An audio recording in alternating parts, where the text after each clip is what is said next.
So today we're going to talk about how you work with small lengths, short lengths of yarn.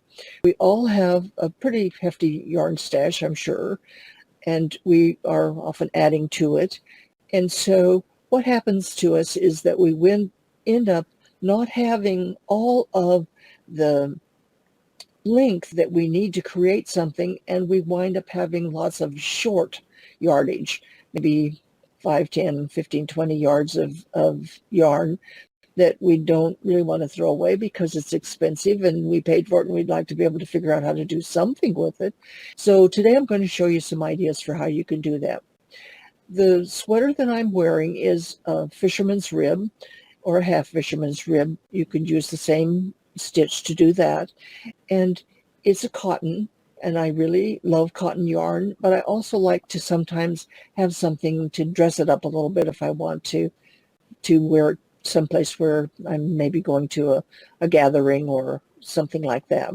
So I have taken on this sweater, I have taken the width of this novelty yarn. Let me see if I can come any closer where you can see it a little bit better.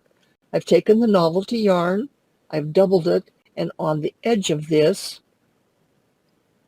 I have put, now it's doubled, so on the back you're going to see, if I can get it to turn around for us here. On the back, you're going to see where it was attached to the sweater.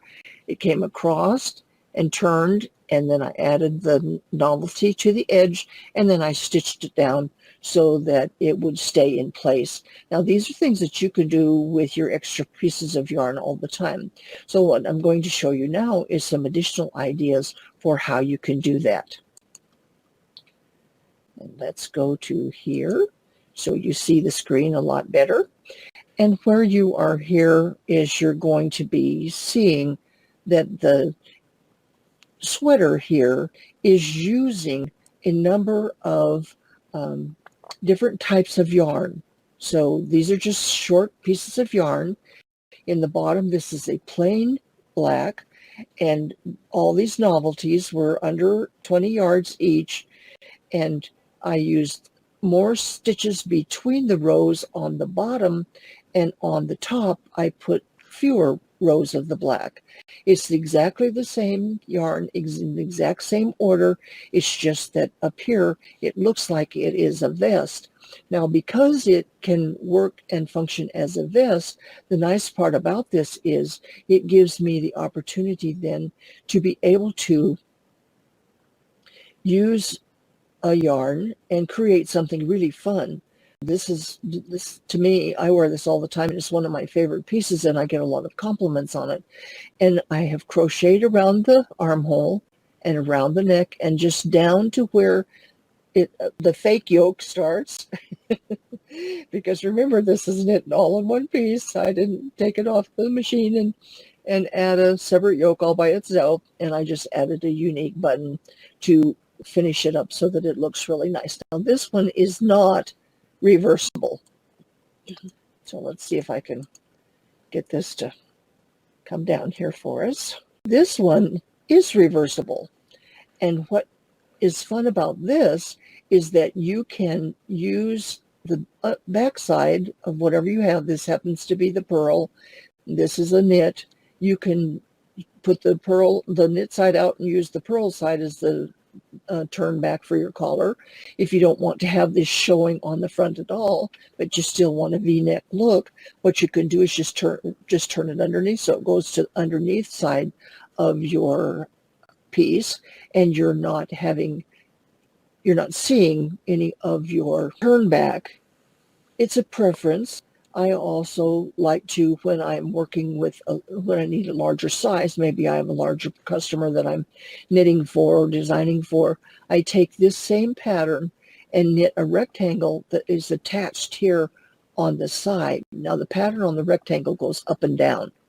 So because the pattern on the rectangle goes up and down, I don't have to worry about trying to match any of these stripes to have it be matching all the way around. And I like the look a lot better when I am having something going on with just the piece.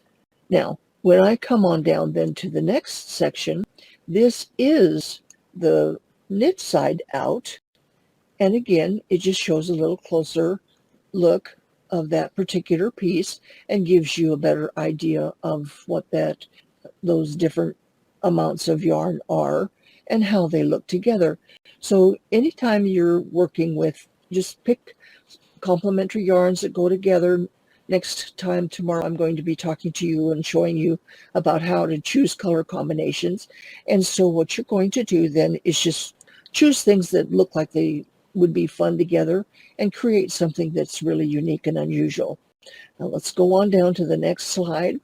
In this slide, each one of these stripes is a different kind of yarn. So I had small amounts of yarn. I just put them together so that I would have a unique finish on my piece. And it's giving me then the opportunity to be able to have everything moving to where it's working. This has the solid color for the band and the matching sleeve. This one is just turned back so that I knit, like I did on the turquoise sweater, I knit a longer piece and turned it back and then stitched it.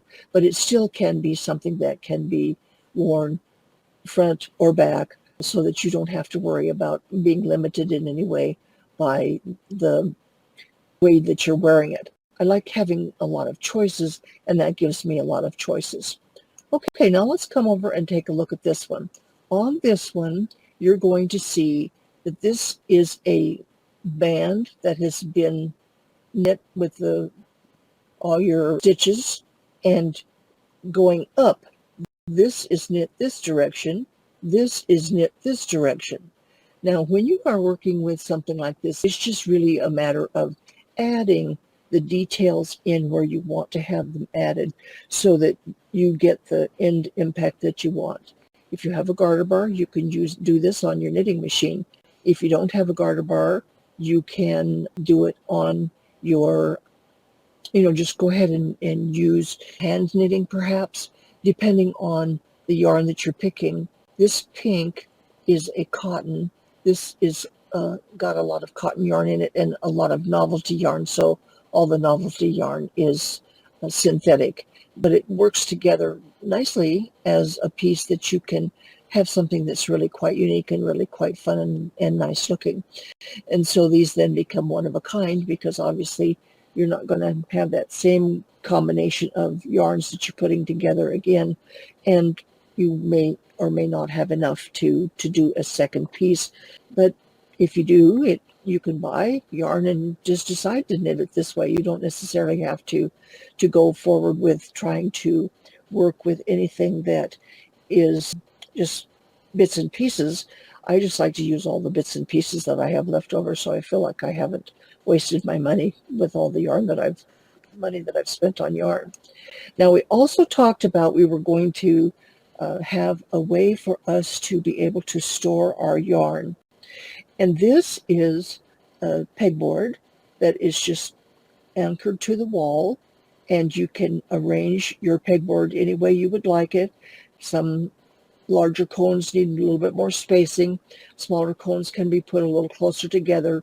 If you don't have a yarn tree, this is an ideal way to handle that. And even with a yarn tree, pretty quickly that yarn tree fills up if you have a lot of yarn. In this kind of scenario, you are able easily to be able to know how much yardage you have of each one of how many cones you have. These are all same dye lot. These are all the same dye lot. These are all the same dye lot.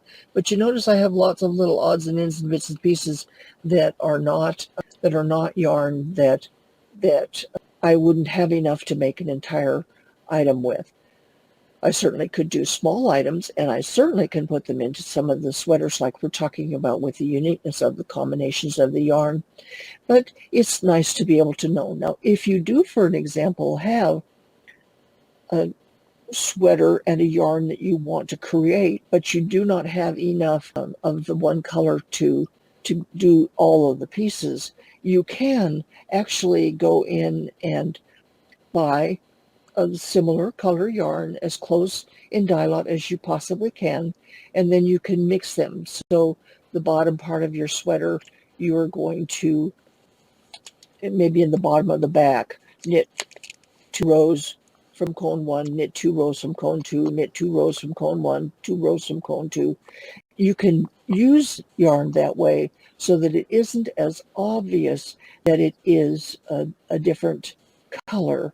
Now, sometimes I have found that I might have to knit 1 row and have several cones on both sides so that I can swap them out so that I'm knitting 1 row of each from each cone rather than 2. You'll just have to check with how the knit looks as it's coming along, because you don't want to have a striped effect.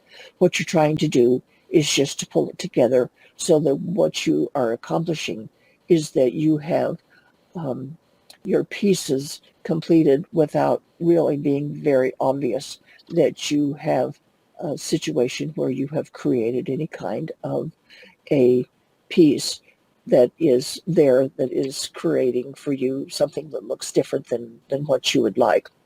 So that's what we're going to do today. And tomorrow we're going to talk about color and color combinations, because that's something else that is extremely difficult to do for you when you're getting started with these things. You see 2 color work, 3 color work, 4 color work, and you see the colors in the pattern book, but you don't always know how to find combinations of things that are going to necessarily work well for you. So tomorrow we're going to talk about the color wheel and how to get color combinations that are just absolutely fabulous, that'll work for you. And so in the morning at 10:30, we're going to start, and we'll learn how to take our knitting to the next level so that we can have fun with this. We want to have fun with our machine knitting, and we want to have gorgeous garments jumping off those knitting needles so that we can give them as gifts. And this is a perfect time to get started, and we may even have to scurry along a little bit because we are closer to the holidays than we think we are. Our time goes by so quickly. So between now and tomorrow, be aware that you may have to be perseverant. This is about video 5. But it doesn't make any difference how many videos it is. I'm interested in getting the technology to work for me, just like I was determined to get my knitting machine working for me.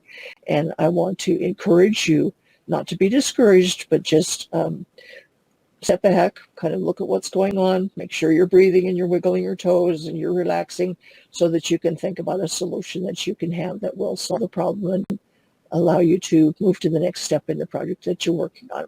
So between now and then,